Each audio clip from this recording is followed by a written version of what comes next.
At 6:45 on a December morning, Luigi Mangione stalked and murdered Brian Thompson in cold blood on a public sidewalk in Midtown Manhattan.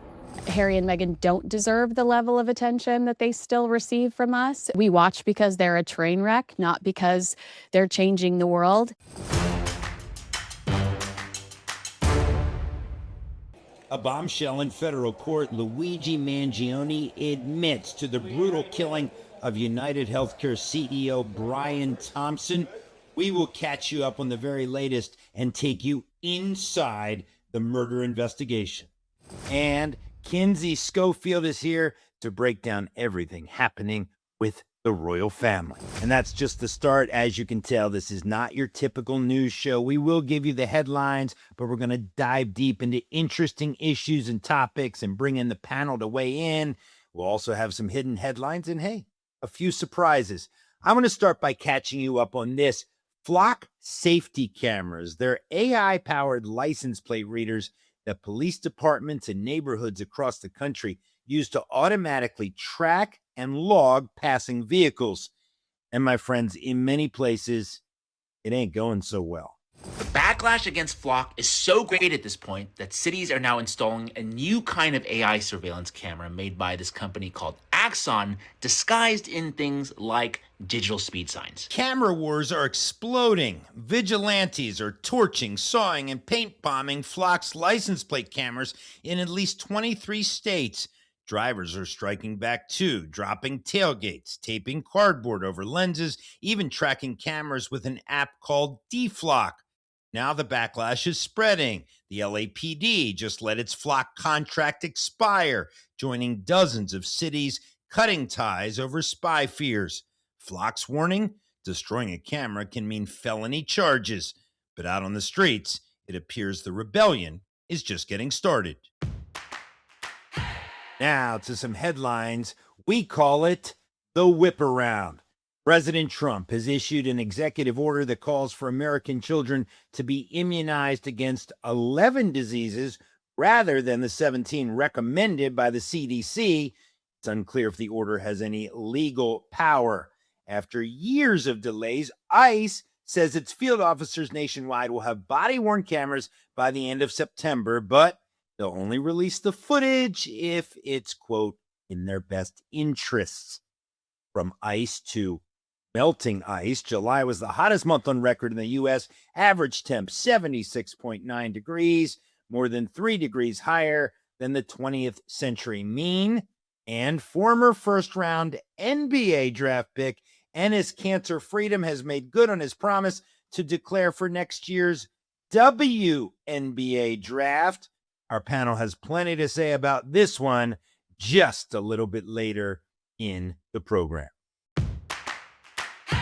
And now to the shocking admission in federal court. Luigi Mangione admits to the brutal killing of UnitedHealthcare CEO Brian Thompson. Our Alex Miller was in the courtroom. Hey, John, I just got out of the federal courthouse where Luigi Mangione pleaded guilty to the 2 charges against him that dealt with the death of Brian Thompson. They weren't technically murder charges, but they were charges that had to do with resulting in the death of Brian Thompson. It was an incredibly emotional time in there.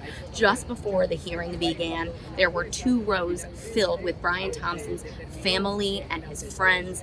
His brother was front and center in a light blue shirt. His wife was in there as well.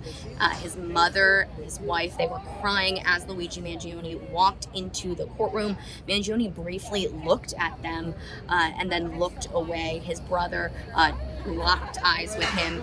He was staring at him the entire time. Now, the point of this proceeding was for the judge to make sure that Mangione knew exactly what the charges were against him, that he understood the guilty plea and what that really means long term. He said yes to all of it. We learned one interesting tidbit, that he had taken some trazodone 2 nights ago to help him sleep, but he admitted that he committed these crimes. And they were interesting anecdotes about how all of this happened. He said that he had dealt with a broken back and pain for years, and after years of that pain and talking with others who had had a lot of pain themselves and dealing with the healthcare system as a whole, that he got angry and he was frustrated with the system. And so that's when he started to look into UnitedHealthcare, found out that they had a conference in Manhattan, and posed as an investor for a company worth $15 billion. He said that when he did that, he got in response to give information about the program of the conference within an hour. He said something that did not happen as he tried to deal with health insurance issues on his own from UnitedHealthcare. So he traveled to New York and he committed this crime. He shot Brian Thompson twice, admitting so in open court. Now, the family crying throughout this entire proceeding. When he said he was guilty, once again, he had to say it once at the beginning and once at the end. When he said that, his brother looked up at the sky, took a very deep breath, almost a sigh of relief that this was all over. Now, what does this look like for Luigi Mangione? Just a couple of blocks away, he is supposed to start his state trial, but his attorneys say that shouldn't happen because that would constitute double jeopardy. Now, jury selection is set to begin for this state trial on September 8th. His attorney saying after this hearing was over that they've already filed a motion to have these charges dismissed because of double jeopardy. So it'll be really interesting to see how all of that unfolds. And now he also has to deal with the sentencing for this. He faces life in prison. But what's interesting about this is though there is no plea agreement, he did not strike a plea agreement with the government, they did recommend 24 to 30 years in prison, even though he faces the potential of life in prison. That is not what they asked for. Now, it is going to be up to the judge. There's going to be a probation report done in the next 2 weeks that she will read and consult. And then his sentencing is going to be on December 18th at 11 a.m. So there's still a lot to unpack here between this case and his state case as well. Alex Miller, Scripps News Group, New York. And now let's catch you up on all of the details of this gory plot. Prosecutors laid it out outside of court. At 6:45 on a December morning, Luigi Mangione stalked and murdered Brian Thompson in cold blood on a public sidewalk in Midtown Manhattan. Just a few moments ago, Mangione pled guilty to his heinous act. This was not a spontaneous act of violence. It was deliberate, calculated, and premeditated. In the days leading up to the murder, the defendant very carefully prepared for the attack. He tracked Mr. Thompson's whereabouts, conducted surveillance along the route he knew Mr. Thompson would take, and positioned himself to carry out the plan. Mangione attempted to send a public message through violence, but the message that emerges today is very different. Violence is not a legitimate instrument to promote any political or social message. Today, the Southern District of New York, together with our law enforcement partners, writes the final chapter of Mangione's federal prosecution. Now, he stands convicted in federal court and faces life in prison. One other point that's important to note. While the defendant pled guilty, our office does not have a plea agreement with him. Instead, he pled open, which means he pled guilty to all pending counts in the indictment. There are no accommodations or concessions, and we are free to seek the maximum penalty under the law. I want to express on behalf of all of us here our deepest sympathy and compassion for the many family members and friends of Brian Thompson. Mr. Thompson's family and many of his friends were in court for the guilty plea today. I know they will have an opportunity to be heard at sentencing. We all stand in awe of their love for their family and for their friend, and their unwavering commitment to seeing justice done in this case. And to those who idolize Luigi Mangione, I say this: violence is not a cause, murder is not a message, and a killer is certainly not a hero. Ever since my time at America's Most Wanted, missing persons cases have been near and dear to my heart. There's so many, and unfortunately not all become high profile like the Nancy Guthrie case, but hopefully cases like the Guthrie case will help bring into focus just how meaningful and important these cases are to these families. The Guthrie case now well into its 6th month, and Lori Jane Gliha is here to catch us up on the Guthrie case with this dispatch from the field. Hey, Jon, Nancy Guthrie has been missing for more than 6 months now, and there's still not a lot of information to go on. She's 84 years old. Her family first noticed she was missing right around the 1st of February. And there was some hope early on that maybe there would be some leads based on what law enforcement was able to pull from her front door camera. They pulled these images of somebody at the front door dressed head to toe, in a mask, totally covered, wearing gloves. The person had a gun. And there was a lot of images that were circulated, but that really didn't go anywhere. There were also some ransom notes that were sent to the family. Some went to the media, some went just to the family. And it wasn't until just recently that the sheriff's office decided to release those. Perhaps someone recognizes the cadence of how the person was writing or some of the details. That first note basically indicated that Nancy was safe but scared. She's 84 years old. The second note said that they had not intended to hurt her, but that she perished and that she's buried in nature. And all along the way, Savannah Guthrie, the host of the Today Show, has been pleading with the public on social media, asking for help, anybody with information, because she talks about how much her family has been in agony over this, just trying to get answers, trying to get some closure about what happened to their mother. Make the right choice. Help us find her. Tell us where to look for her. I truly believe it is never too late to do the right thing. Thank you, LJ. Let's stay off script now. Why not? There's so much Royals news. Kinsey Schofield knows the Royals better than almost anyone in America. She's the host of Kinsey Unfiltered, and she recently took some time out to catch us up. Hello, Kinsey. How are you? I'm so good. It's so good to see your face. It's been a while. It has been a while. It's good to see you, but you're spending so much time overseas. Why? I love to be over in London, especially Prince Harry's been spending a lot more time over there. We expect to see him there again in September.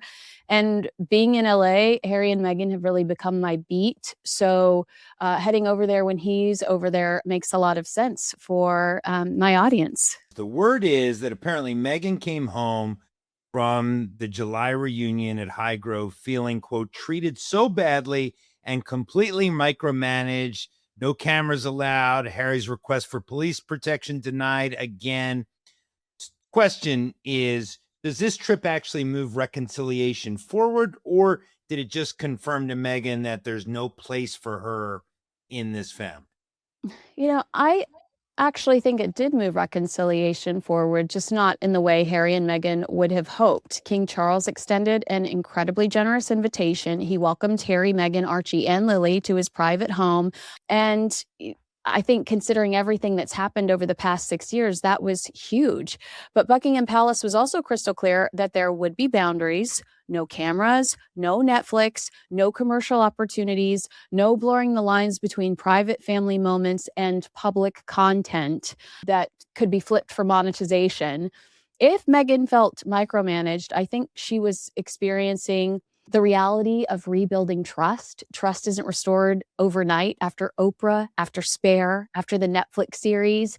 And you'll know this in any corporate environment. If someone publicly attacked the company and disclosed confidential conversations, they wouldn't simply walk back in with unrestricted access. The royal family is no different. That's why they call them the firm. They're protecting themselves while still leaving the door open. And that's actually a very healthy approach.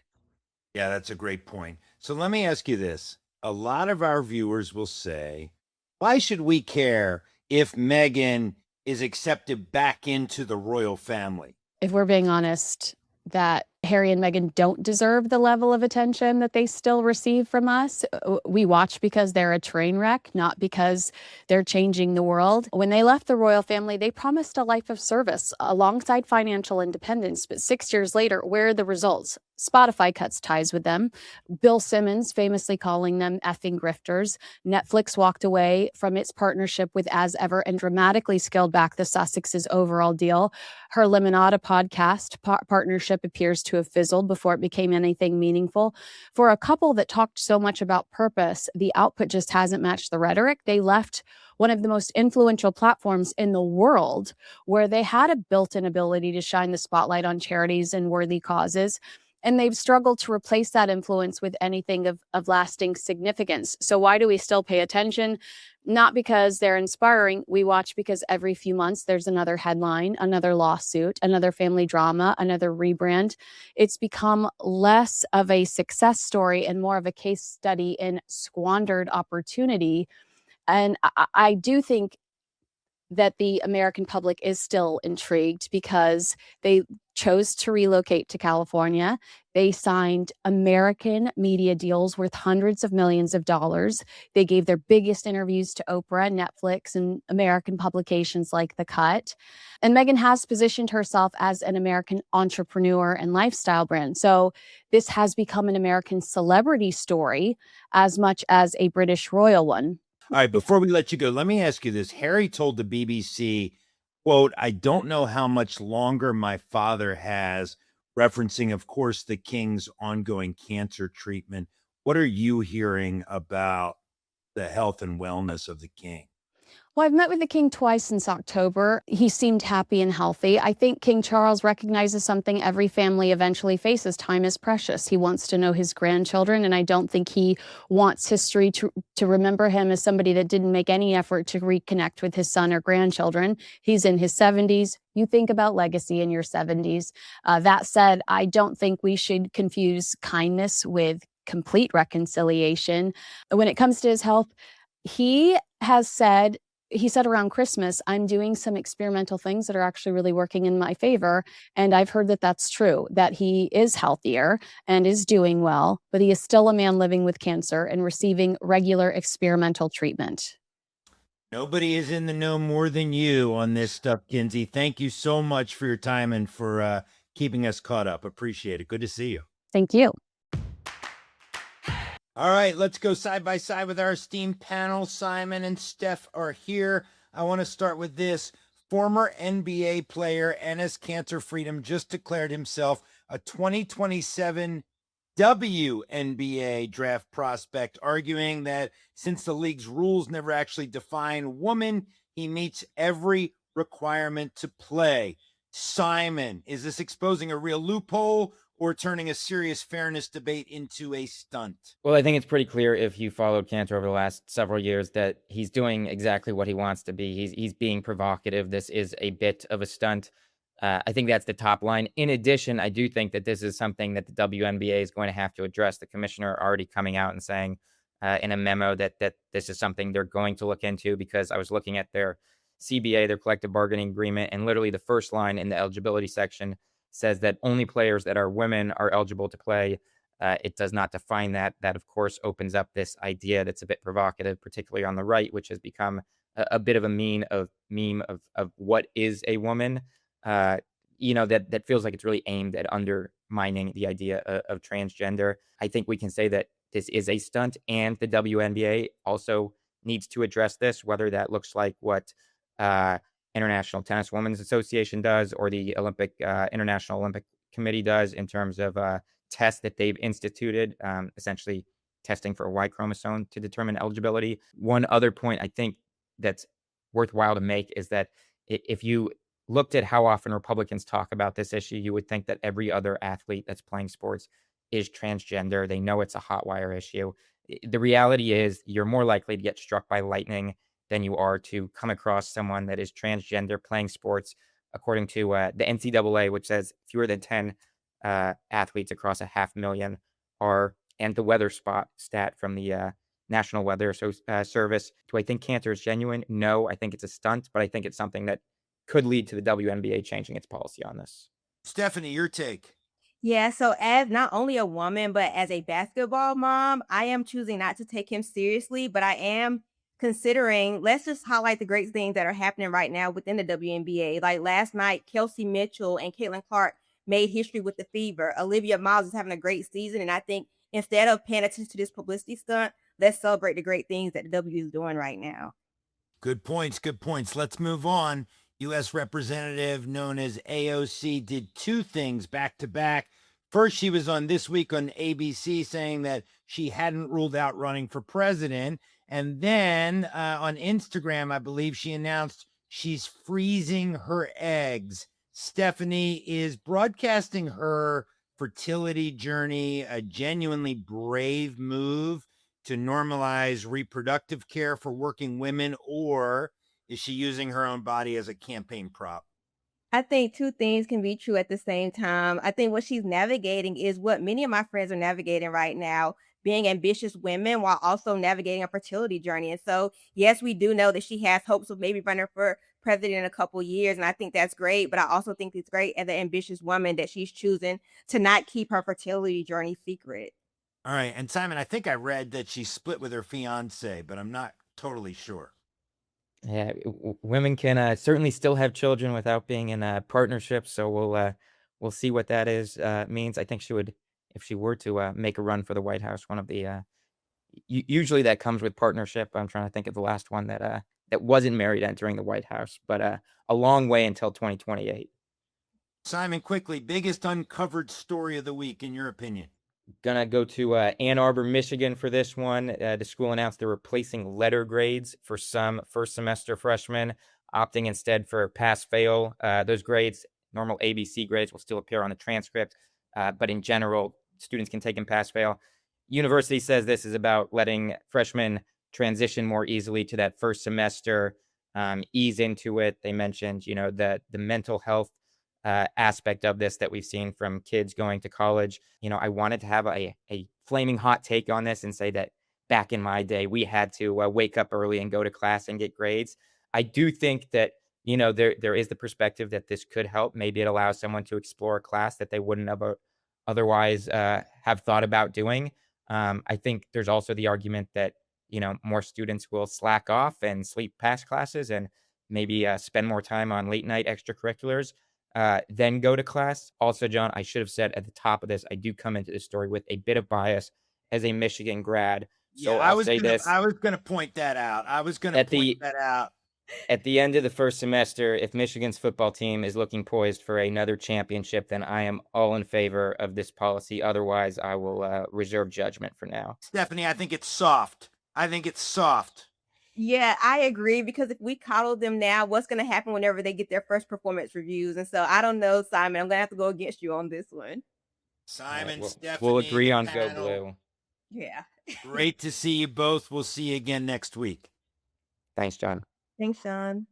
Everyone has an opinion. I want to hear yours. Weigh in, text us. And speaking of weighing in, our man Marc this week is heading back to school. Hi, everyone. Today I'm enjoying my day with peach picking.